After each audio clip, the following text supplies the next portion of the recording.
오늘 말씀의 제목을 믿음의 결과라고 하는 제목을 정해 보았습니다. 여러분들께 한번 여쭙고 싶습니다. 여러분, 우리가 예수를 믿어야 할까요? 뭐 이런 이상한 질문을 갑자기 던지는지. 여러분, 굳이 예수를 믿어야 될까요? 맞습니다. 아멘. 네, 우리가 굳이 예수를 믿지 않는다면 이 자리에 나올 이유가 없겠죠. 여러분, 예수를 믿지 않는 많은 사람들은요, 우리를 향해서 참 바보 같다 이렇게 생각을 하기도 합니다. 아니, 교회 안 나가면 훨씬 더 편리할 텐데, 피곤한데 힘들게 교회 나가서 뭐해? 특히나 이 코로나 시대에 모이지 말라는데 왜 이렇게 모여? 이렇게 말하는 사람들도 있고, 이 시간에 돈을 벌면 더 많이 벌 수 있고, 잠을 자면 더 잘 수 있어서 좋다라고 말하는 사람들도 있습니다. 차라리 그 시간에 자기 개발을 하면 훨씬 더 낫지 않을까라고 우리의 믿음을 자꾸 포기하게끔 만드는 그런 많은 말들을 듣기도 합니다. 그들이 이렇게 생각하는 이유는 이 세상의 삶이 전부라고 생각하기 때문입니다. 이 세상의 삶이 이걸로 끝이다 라고 생각하기 때문입니다. 그러니까 짧은 세상 가운데 최대한 즐기면서 살아가기도 바쁘다라고 하는 거죠. 그런데 여러분, 그런 사람들과 우리는 과연 무엇이 다를까요? 우리가 왜 예수를 믿어야 될까요? 보이지도 않는 하나님이 과연 존재할까요? 그것에 대해서 성경은 우리에게 명백한 해답을 주고 있습니다. 시편 14편 1절의 말씀을 보시면 이렇게 기록되어 있습니다. 같이 한번 읽어보실까요? 시작. 어리석은 자는 이르기를 하나님이 없다 하는도다. 그들은 부패하고 그 행실이 가증하니 선을 행하는 자가 없도다. 아멘. 여러분, 성경이 우리에게 분명하게 알려주고 있습니다. 어리석은 자는 색깔에 하나님이 없다 이렇게 말을 한다라는 거죠. 그러나 여러분, 우리는 분명히 믿습니다. 보이지 않는 하나님이 분명히 우리 가운데 살아서 역사하심을 우리는 믿습니다. 우리는 세상 모든 만물을 만드신 분을 우리 하나님이라고 믿습니다. 이 땅의 모든 만물은 원인과 또 결과가 있죠. 즉, 만든 이가 있어야 존재한다라고 하는 거죠. 그러니까 우리가 쉽게 설명해서 여기 눈앞에 보이는 이 성경책조차도 누군가 만든 사람이 있기 때문에 존재하는 것이죠. 그런데 과학자들은요, 그 원인을 모두 없애버립니다. 이 모든 것들은 저절로 되었다라고 이야기를 하는 거죠. 어떤 우연의 결과물로 이 모든 만물이 완성되었다 이렇게 말을 합니다. 그것이 뭐냐? 쉽게 말하면 그냥 어느 날 갑자기 이게 뚝딱 하고 이 자리에 있게 되었다라고 말하는 것과 똑같다라고 하는 이야기입니다. 여러분, 이게 바로 오류라고 말하는 것입니다. 그런데 하나님이 없다라고 하는 것, 이것이 바로 교만입니다. 여러분, 인간의 죄의 출발점은요, 죄가 맨 처음에 어떻게 시작되었느냐? 하나님 필요 없어. 나는 하나님 필요 없어. 여기서부터 인간의 죄가 출발합니다. 인간이 하나님을 버린 것이, 하나님이 인간을 버린 것이 아니라 인간이 하나님을 버린 겁니다. 영원한 행복의 길을 버리고 세상의 것을 따라가는 거죠. 즉, 세상의 좋은 것을 얻기 위해서 더 좋은 것, 천국을 버리는 것입니다. 세상에 좋은 것들이 많잖아요, 여러분. 그 좋은 것을 얻기 위하여서 더 좋은 것, 천국을 버린다는 것입니다. 구원의 가치를 모르는 것입니다. 천국의 가치를 모르는 것입니다. 영원한 것을 버리고 영원하지 않은 것에 목숨을 거는 것입니다. 그런데 그 마지막 결말이 무엇인 줄 아십니까? 오늘 본문 18절과 19절에 보시면 여기에 중요한 이야기가 등장하고 있습니다. 같이 한번 읽어보겠습니다. 시작. 여러 사람들이 그리스도의 십자가의 원수로 행하느니라. 그들의 마침은 멸망이요 그들의 씨는 배요 그 영광은 그들의 부끄러움에 있고 땅의 일을 생각하는지라. 아멘. 여러 사람들이 뭐의 원수야, 여러분? 그리스도의 십자가의 원수가 되었다라고 말을 합니다. 하나님과 원수를 맺었다 이야기죠. 여기서 원수 맺었다라고 하는 것은 단순하게 예수 믿는 사람들을 핍박한 것들을 말하는 것은 아닙니다. 물론 그것도 해당이 되겠지만 하나님을 믿지 않는 것도 하나님과 원수 맺는 일입니다. 다시요, 여러분. 하나님과 원수 맺는 것이 무엇이냐? 하나님을 믿지 않는 것입니다. 왜냐하면 죄를 지은 인간이, 죄를 가진 인간이 하나님과 화목할 수 없기 때문입니다. 화목한다는 게 뭡니까, 여러분? 관계가 회복된 것을 화목이라고 말하지 않습니까? 그런데 인간이 그 죄를 가지고 있으면, 죄의 문제가 해결되어 있지 않으면 하나님과 원수 맺어질 수밖에 없다는 것입니다. 즉, 하나님을 믿지 않는 자는 하나님과 원수됨을 유지하고 있는 것입니다. 그렇게 하나님을 멀리하고 세상의 썩어질 가치에 목숨을 걸고 하나님 나라를 가장 하찮은 것들로 여겼다라는 거죠. 여러 사람들이요. 여러분, 만약에 금덩어리가, 여러분 재래식 화장실 여러분 한번 떠올려 보시겠습니까? 재래식 화장실에 만약에 이만한 금덩어리가 화장실에 풍덩하고 빠져 있습니다. 24K 순금. 여러분 빠져 있다라고 쳐보십시오. 근데 여러분 그 똥통에 이 금덩어리가 빠져 있다라고 해서 이 금덩어리의 가치가 떨어질까요? 떨어지지 않아요. 만약에 똥통에 빠져 있는 금덩어리를 발견했다라면, 누군가가 발견했다라면 여러분 어떻게 하시겠습니까? 변화랑 집사님 어떻게 하시겠습니까? 똥이 잔뜩 묻었을지라도 일단 건져야죠, 여러분. 맞습니다. 여러분, 그게 우리의 본 모습이죠. 더러움을 무릅쓰고서라도 건져냅니다. 우리가 믿음의 목숨을 걸어야 되는 이유가, 천국의 목숨을 걸어야 되는 이유가 여기에 있는 줄로 믿으시기를 바랍니다, 여러분. 천국의 가치를 아는 사람들은 그렇게 하는 거죠. 더 중요한 이야기가 고린도후서 4장 18절에 등장하고 있습니다. 같이 한번 읽겠습니다. 시작. 보이는 것은 잠깐이요 보이지 않는 것은 영원함이라. 보이지 않는 것은요, 뭐라고 쓰여 있어요? 보이지 않는 것은 영원함이라 이렇게 쓰여 있습니다. 여러분, 저는 이 말이 굉장히 극과 극으로 들립니다. 왜냐하면 여러분, 천국도 영원하고 지옥도 영원하기 때문입니다. 천국도 시간의 개념이 없는 영원한 곳이고 지옥도 시간의 개념이 없는 영원한 곳이기 때문입니다. 천국도 과거, 현재, 미래의 시간의 개념이 없고 지옥도 과거, 현재, 미래의 개념이 없기 때문입니다. 단지 영원함이 이어져 가고 있다라는 이야기입니다. 여러분, 이제 생각을 해보시죠. 영원한 천국을 한번 떠올려 보시죠. 얼마나 행복할까요? 얼마나 기쁠까요? 천국이 여러분 어떤 곳입니까? 아픔이 없고 눈물이 없는 곳이죠. 이 세상의 고통은 완전히 사라지고 하나님의 영광이 가득한 곳, 그런 기쁨과 평안이 영원히 존재하는 곳이죠. 그런데 영원한 지옥을 한번 떠올려 보시겠습니까? 이거는 정말 최악의 상황이 아니겠습니까? 부자와 거지 나사로의 이야기를 살펴보면 불 가운데 있는 이 부자가 자기 입술에 물 한 방울 찍어달라고 요구를 할 정도면 과연 그 지옥이 어떤 곳이겠습니까? 구더기도 죽지 않는다라고 성경은 이야기하고 있습니다. 괴로움과 고통이 가득하죠.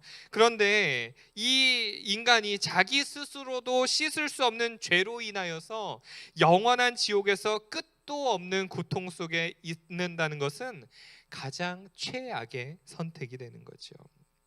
다시 아까 보았던 본문의 19절만 따로 떼어서 살펴보시면 이렇습니다. 같이 한번 더 읽겠습니다. 시작. 그들의 마침은 멸망이요 그들의 씨는 배요 그 영광은 그들의 부끄러움에 있고 땅의 일을 생각하는 자라. 아멘. 그러니까 그들의 인생의 마지막은 멸망이다라는 거예요.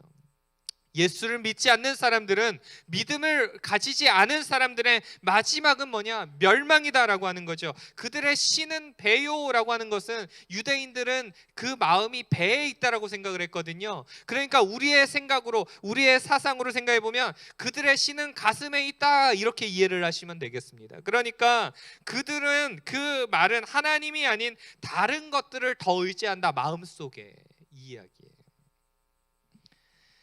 인간이 하나님을 버리면 그렇게 되어 있습니다.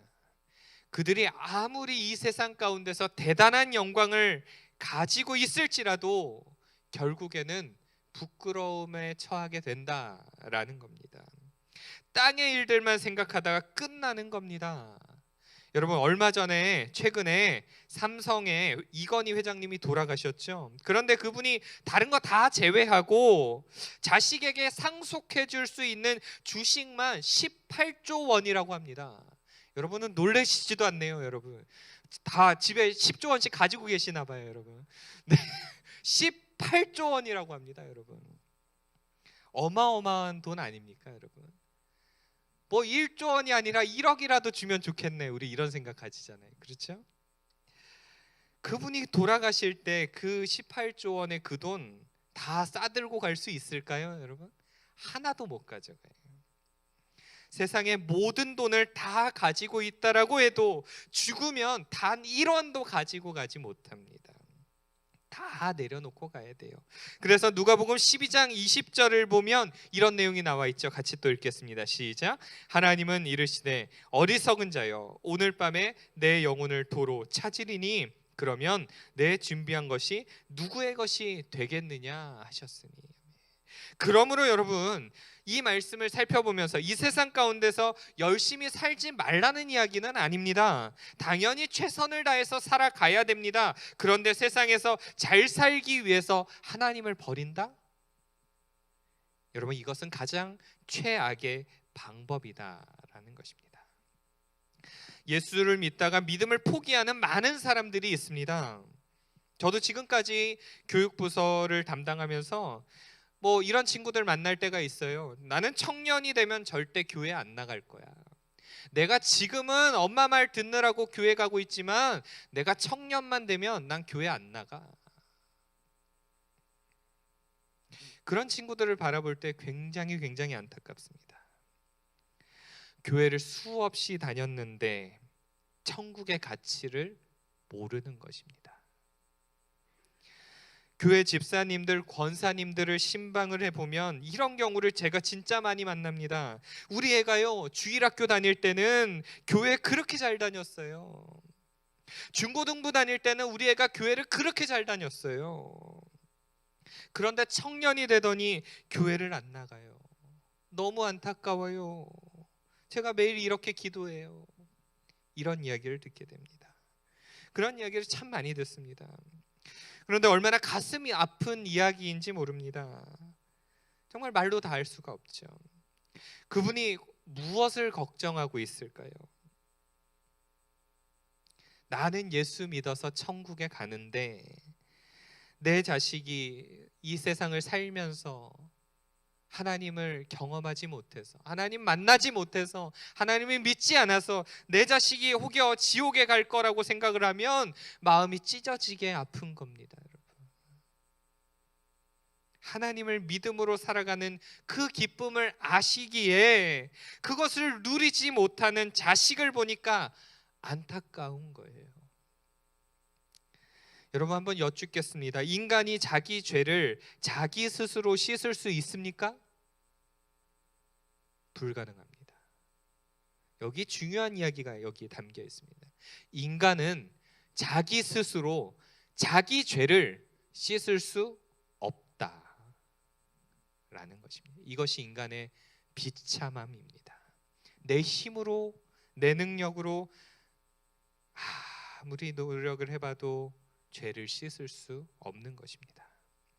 그래서 사도행전 4장 12절에는 이런 내용이 등장합니다. 같이 한번 또 읽겠습니다. 시작. 다른 이로서는 구원을 받을 수 없나니 천하 사람 중에 구원을 받을 만한 다른 이름을 우리에게 주신 일이 없음이라 하였더라. 아멘. 그러니까요, 여러분, 누구 이름 외에는 구원받을 수 없다는 것입니까, 여러분? 예수님의 이름 외에는 구원받을 방법이 아무것도 존재하지 않는다는 이야기입니다. 구약 시대에 아무리 사람들이 동물을 죽여서 제사를 지내도 영원히 자기 자신을 깨끗하게 할 수 없었다라는 거죠. 그러니까 지금 이 땅을 살아가는 중에 우리 스스로 깨끗해질 방법은 없습니다. 이 땅에 살아가는 모든 인간이 자기 스스로 자기 죄를 씻을 방법은 없습니다. 하나님을 떠나는 순간 십자가의 효력은 사라지고 다시 죄악의 길을 향해 나아가는 것입니다. 그래서 예수님이 우리 죄를 대신 담당한 것을 믿으시기를 바랍니다. 여러분, 우리가 무엇을 믿어야 하는지 아십니까? 스스로 해결할 수 없는 내 죄를 예수님이 대신 해결해 주셨다는 것을 믿는 것입니다. 여러분, 우리가 가진 믿음이 바로 이것입니다.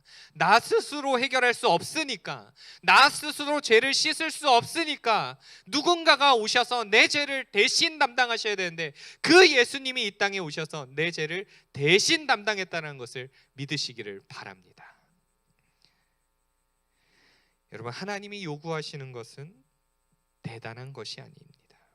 예수님이 내 죄를 대신 해결해 주셨구나, 이것을 믿는 믿음을 보시고 우리를 향해서 너는 죄가 없어 라고 말씀해 주시는 것입니다.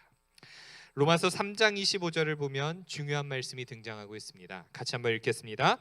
이 예수를 하나님이 그의 피로써 믿음으로 말미암는 화목 제물로 세우셨으니 이는 하나님께서 길이 참으시는 중에 전에 지은 죄를 간과하심으로 자기의 의로우심을 나타내려 하심이니. 아멘. 여기에 말씀을 좀 자세히 좀 살펴보시기 바랍니다. 우리가 예수를 믿는 믿음을 통하여 하나님이 뭐라고 말씀하시냐면 너희가 전에 지은 죄를 간과한다 라고 말씀하십니다. 간과한다라는 말이 뭘까요, 여러분? 그냥 넘어간다 이 이야기입니다. 우리 스스로가 우리의 죄악된 모습을 보면요, 과연 간과할 만큼 넘어갈 만큼의 죄인가? 아니에요, 여러분. 그럼에도 불구하고 하나님이 무엇을 보시느냐? 우리가 예수를 믿는 그 믿음을 보시고 우리의 죄를 간과하시는 겁니다. 그 믿음을 지켜내기 위해서 우리는 또한 교회에 나오죠. 예배를 통해서 말씀을 듣지 않으면 우리의 믿음이 희미해질 수밖에 없고 결국에는 하나님을 떠나는 것입니다. 여러분, 우리가 자신하지 말아야 될 것이 뭐냐? 우리의 믿음이 강하다고 확신하지 않는 것입니다. 나는 절대 예수님 부인 안 해라고 자만하지 마시기 바랍니다. 누구라도 말씀을 듣지 않으면 떠날 수 있습니다. 그러하기에 우리의 믿음을 잘 지켜내야 하는 것입니다. 그렇게 믿음을 지켜낼 때 우리에게 주시는 선물이 있습니다. 그것이 오늘 본문의 마지막 20절과 21절의 이야기입니다. 우리 같이 한번 더 읽겠습니다. 시작. 그러나 우리의 시민권은 하늘에 있는지라 거기로부터 구원하는 자 곧 주 예수 그리스도를 기다리노니 그는 만물을 자기에게 복종하게 하실 수 있는 자의 역사로 우리의 낮은 몸을 자기 영광의 몸의 형체와 같이 변하게 하시리라. 아멘. 사랑하는 여러분, 하나님 나라 천국에서 영원히 사는 은혜를 우리는 이미 받은 줄로 믿으시기를 바랍니다. 부활하신 영광의 몸으로 우리 또한 변하게 하실 것입니다. 짧디 짧은 이 세상을 마치고 나면 더 나은 본향으로 우리는 들어가게 될 것입니다. 사랑하는 여러분, 코로나 시대를 살아가면서 우리가 절대 포기하지 말아야 할 것은 바로 믿음입니다. 내 스스로 씻을 수 없는 죄를 예수님이 대신 죄값을 치르심으로 우리를 구원받게 하셨습니다. 그것을 믿는 것이 바로 믿음입니다. 내 힘으로 할 수 없는 일을 예수님의 피로 이루신 겁니다. 그런 은혜를 우리는 누리는 사람들임을 믿으시기를 또한 바랍니다. 그 은혜가 아니면 우리는 영원히 지옥에 갈 수밖에 없는 사람들이죠. 그러나 하나님의 은혜로 우리는 천국의 시민권을 소유한 사람들입니다. 여러분, 천국의 가치가 지금은 좀 작아 보이십니까? 천국의 가치가 지금은 좀 별 볼 일 없는 것처럼 보이십니까? 그러나 우리가 천국에 들어갈 때 죄악 벗은 우리 영혼은 기뻐 뛰며 주를 보는 날이 올 줄로 믿습니다. 그날에 그 하늘에 계신 주 예수를 영원히 섬기게 될 것입니다. 여러분, 그런 기쁨의 날을 기대하면서 믿음을 귀하게 여기고 또 소중하게 지켜내는 천국의 시민권을 가지고 믿음으로 승리하는 저와 여러분 모두가 되어지기를 간절히 소망합니다. 기도하겠습니다.